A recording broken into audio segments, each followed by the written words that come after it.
Fala pessoal, tudo bem? Estou aqui de terno porque chegamos ao fim dessa série sobre clássicos e rivalidades das 5 principais ligas de futebol na Europa. Então, se você ainda não assistiu aos outros vídeos, depois que você assistir esse, assista, porque eu falei sobre campeonato inglês, espanhol, italiano, alemão e agora campeonato francês. A camisa do Olympique de Marseille está aqui, mas não falarei de nenhum clássico envolvendo esse time aqui. Embora, claro, o maior clássico do país seja entre Olympique de Marselha e PSG. Mas a ideia aqui é falar de outros para você entender que o campeonato francês pode ser muito mais do que os jogos do PSG, assim como no campeonato alemão, que muita gente fala que é sem graça, pode ser mais do que só jogos do Bayern de Munique.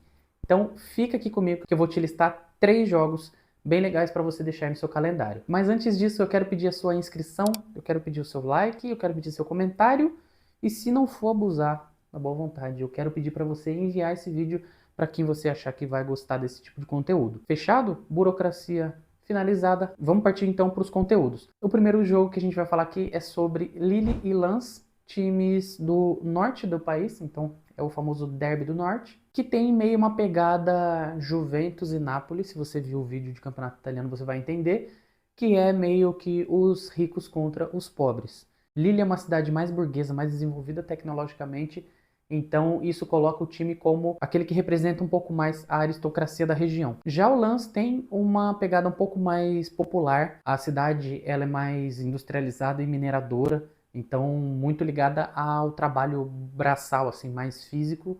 Por isso que é colocado como também, como eu disse, ricos contra pobres. E isso é muito evidenciado quando tem os clássicos, porque a torcida do Lille faz questão de jogar na cara dos torcedores do Lens, mas isso é só um temperinho a mais nessa disputa, nesse derby bastante importante para a região.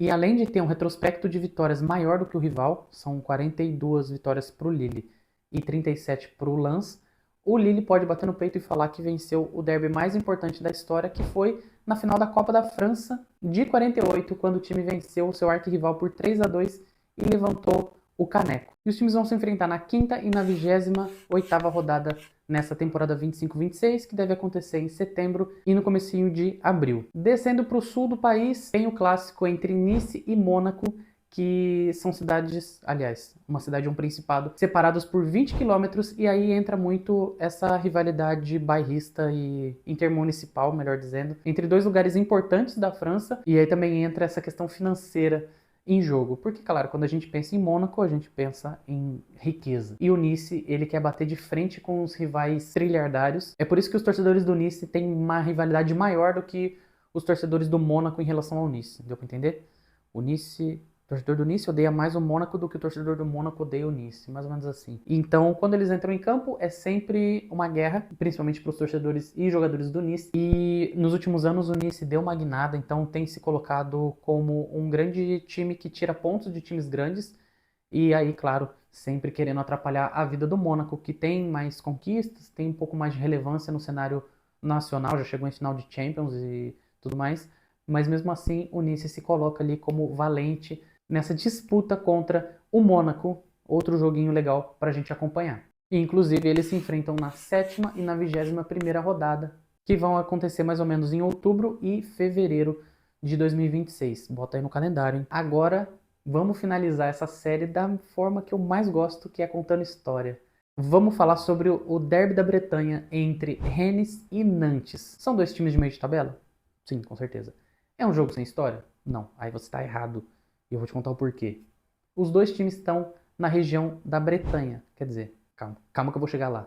Eles estavam há muito tempo atrás. Essa região da Bretanha é muito forte culturalmente e os seus moradores são daqueles que fazem questão de bater no peito e falar que são de lá, de manter as tradições vivas. E Nantes já foi a capital da Bretanha. Era a principal cidade quando se pensava na região da Bretanha, mas um tempo atrás, a long, long time ago, como diz o outro, a cidade de Nantes foi anexada a uma outra região da França, chamada Pays de Loire. Muito embora a cidade de Nantes ainda tenha muitas referências da cultura da Bretanha. E nesse cenário, então, surge a cidade de Rennes, que se torna a capital da região da Bretanha e assume ali todo o controle cultural, político, administrativo e dá um viés um pouco mais moderno ali para a região. E é isso que entra em campo também quando Nantes e Rennes se enfrentam. a tradição contra a modernidade. É um time que representa uma cidade que foi tirada de uma região e colocada em outra. Enfim, é algo também que movimenta muita política, história, economia, além, claro, de rivalidade futebolística, que deve estar lá embaixo na lista de coisas que movimentam esse clássico. E dentro de campo, que é o que a gente está aqui para falar, os antigos representantes da Bretanha levam vantagem. São 45 vitórias do Nantes contra 30 do Rennes, que se enfrentarão na quinta e na 30ª rodada do campeonato, que devem acontecer em setembro e abril de 2026, já no finalzinho da temporada. E só mais uma curiosidade sobre esse jogo, para quem gosta de observar arquibancadas, é nesse clássico que geralmente se registra o maior barulho feito por torcida dentro de um estádio em jogos do Campeonato Francês. Então, se você gosta realmente de observar torcidas, assista a esse jogo que movimenta muito a região e deixa os torcedores mais inflamados. E pessoal, fechamos então esse pequeno apanhado de clássicos e rivalidades do futebol europeu. Eu espero que vocês tenham gostado bastante desses conteúdos. Dá uma moral aí, curte, compartilha com a galera.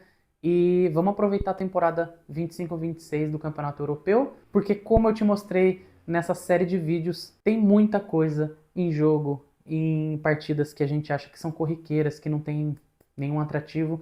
Com certeza, elas escondem histórias bem legais. Basta a gente cutucar e encontrar essas histórias. Fechado? Deixa aqui embaixo o que você achou dessa série e me comenta também outros jogos do campeonato francês para a gente ficar de olho. Tá certo? Tamo junto, até a próxima. Valeu, tchau, tchau.